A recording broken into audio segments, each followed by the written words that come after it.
Christmas tree.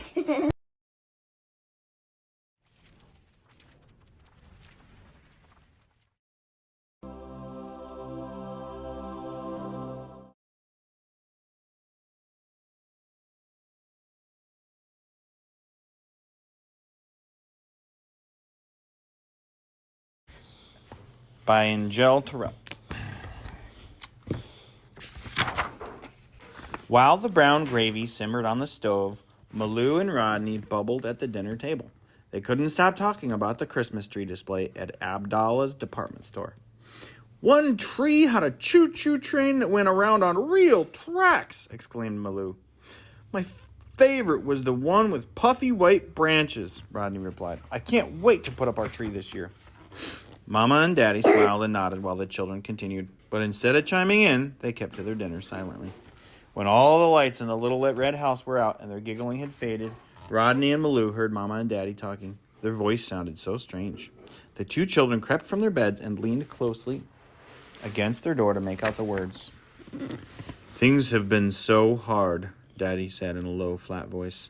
"They'll be so disappointed there isn't money for a Christmas tree," Mama whispered. Rodney and MaLou didn't say a word till they were sure Mama and Daddy had gone to bed. "A Christmas without a Christmas tree?" Rodney murmured. He looked down at his sister's quivering lip. "Does that make you sad, MaLou?" "Yes," MaLou squeaked. "But Mama and Daddy being sad makes me sadder." "Me too." Rodney thought for a moment before slapping his knee. "I know just what to do." The children tiptoed onto the creaky porch, causing Bo, the old Catahoula hound, to stir in his sleep. The bayou was lit from the moon because all the trees were bare. Step by step, Rodney searched the swamp with Bo and MaLou in tow. Finally, he spied the bristled cypress tree. "Mila, no luck," Rodney sighed. "That's the one I was thinking, but all the needles were gone." "Thinking of?" MaLou echoed. "To do what, Rodney?" "Decorate, of course. But how do you decorate a cypress tree?" "We'll just have to get creative," Rodney patted Bo.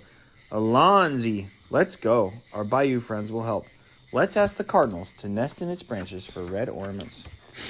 With Rodney's whistle, Bo stirred off to the bright red birds from their sleep. They shook off the midnight dew and flew to the cypress tree. "What about moss for tinsel?" MaLou exclaimed. Bo barked at a tall gray heron waiting from the shower. The two exchanged looks before the bird spread its wings and flew away.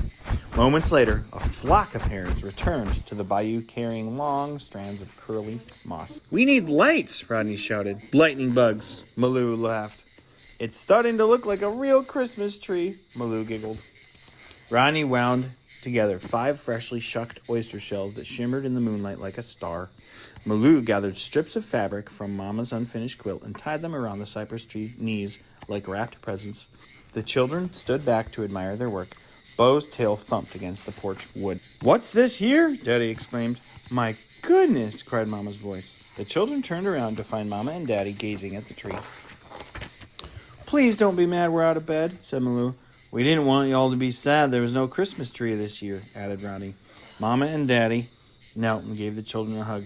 "Cheers, babies," Mama chuckled. "We're so worried about the two of you, and y'all will be worried about us." "It's not exactly like the ones at the store," Rodney gloomed. "It's better," Mama bubbled. "Better? Comment?" MaLou asked. "'Cause it was made with love and not things." "It really is, Mama," Daddy replied, "but it's missing one thing." He sat down in his rocking chair and took out his guitar. As he strummed some chords, bands of music notes streamed from the instrument and wrapped around the tree like garland. Then the whole family sang.